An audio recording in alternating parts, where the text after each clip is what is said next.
দীর্ঘ সময় ধরে ফুটবল ক্যারিয়ার খেলেছেন অসংখ্য ম্যাচ, কিন্তু ঝুলিতে নেই কোনো শিরোপা।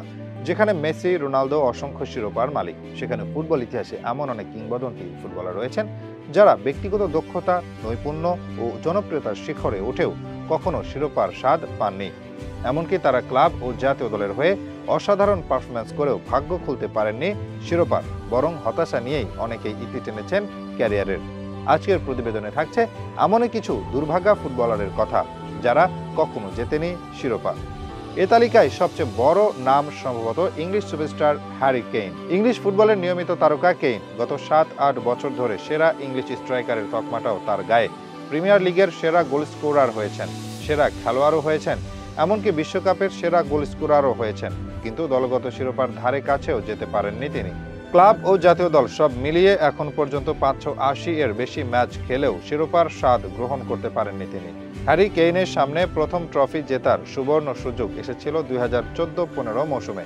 সেবার কারাবো কাপের ফাইনালে উঠেছিল স্পার্সরা, কিন্তু চেলসির কাছে 2-0 গোলে হেরে শিরোপা হাতছাড়া হয় তাদের। এরপর টটেনহ্যাম কারাবো কাপের ফাইনালে উঠেছিল 2020-21 মৌসুমে।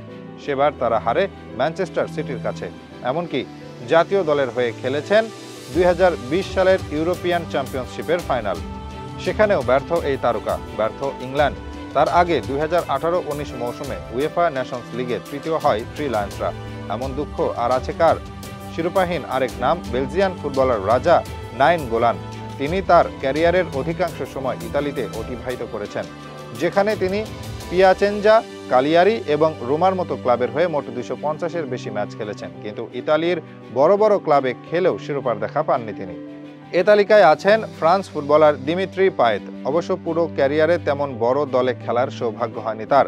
ফ্রেঞ্চ লিগের ছোট বড় ক্লাবেই তার ক্যারিয়ার গড়া, কিন্তু তিনি সবার নজর কেড়েছিলেন 2016 ইউরোতে। পগবা পায়েত জুটি ফ্রান্সকে তুলেছিল ইউরোর ফাইনালে, কিন্তু ভাগ্য আর সহায় হয়নি তার। ইউরোতে রানার্স আপ হয়েই সন্তুষ্ট থাকতে হয়েছে তাকে। এমনকি 2017-18 মৌসুমে ইউরোপা লিগের ফাইনাল খেলেও সন্তুষ্ট থাকতে হয়েছে রৌপ্য পদক নিয়ে। অবশ্য যদি 2018 সালের বিশ্বকাপের আগে কোচের সাথে রেষারেষিতে যদি জাতীয় দল থেকে বাদ না পড়তেন, তাহলে এই তালিকায় জায়গা হতো না তার। এই তালিকার শেষ তারকা হচ্ছেন ইতালিয়ান স্ট্রাইকার অ্যান্তোনিও দি নাতালে। জাতীয় দল, ক্লাব মিলিয়ে দীর্ঘ সময় খেলেও শিরোপার দেখা পাননি তিনি। তার শিরোপা না পাওয়াটা তার দুর্ভাগ্য বলেও ধরা যায়। 2006 বিশ্বকাপে তাকে দলে নেওয়ার কথা ভাবা হচ্ছিল টট্টির ইনজুরির কারণে, কিন্তু শেষ পর্যন্ত টট্টি ঠিক সময় দলে ফিরলে তার আর বিশ্বকাপ দলে জায়গা হয়নি। কিন্তু বিশ্বকাপের পরেই ইতালির হয়ে অভিষেক হয় তার।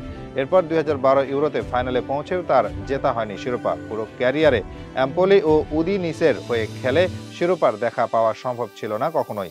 শেষ পর্যন্ত ইতালির অন্যতম এই সেরা স্ট্রাইকার ক্যারিয়ার শেষ করেছেন কোনো শিরোপা ছাড়াই।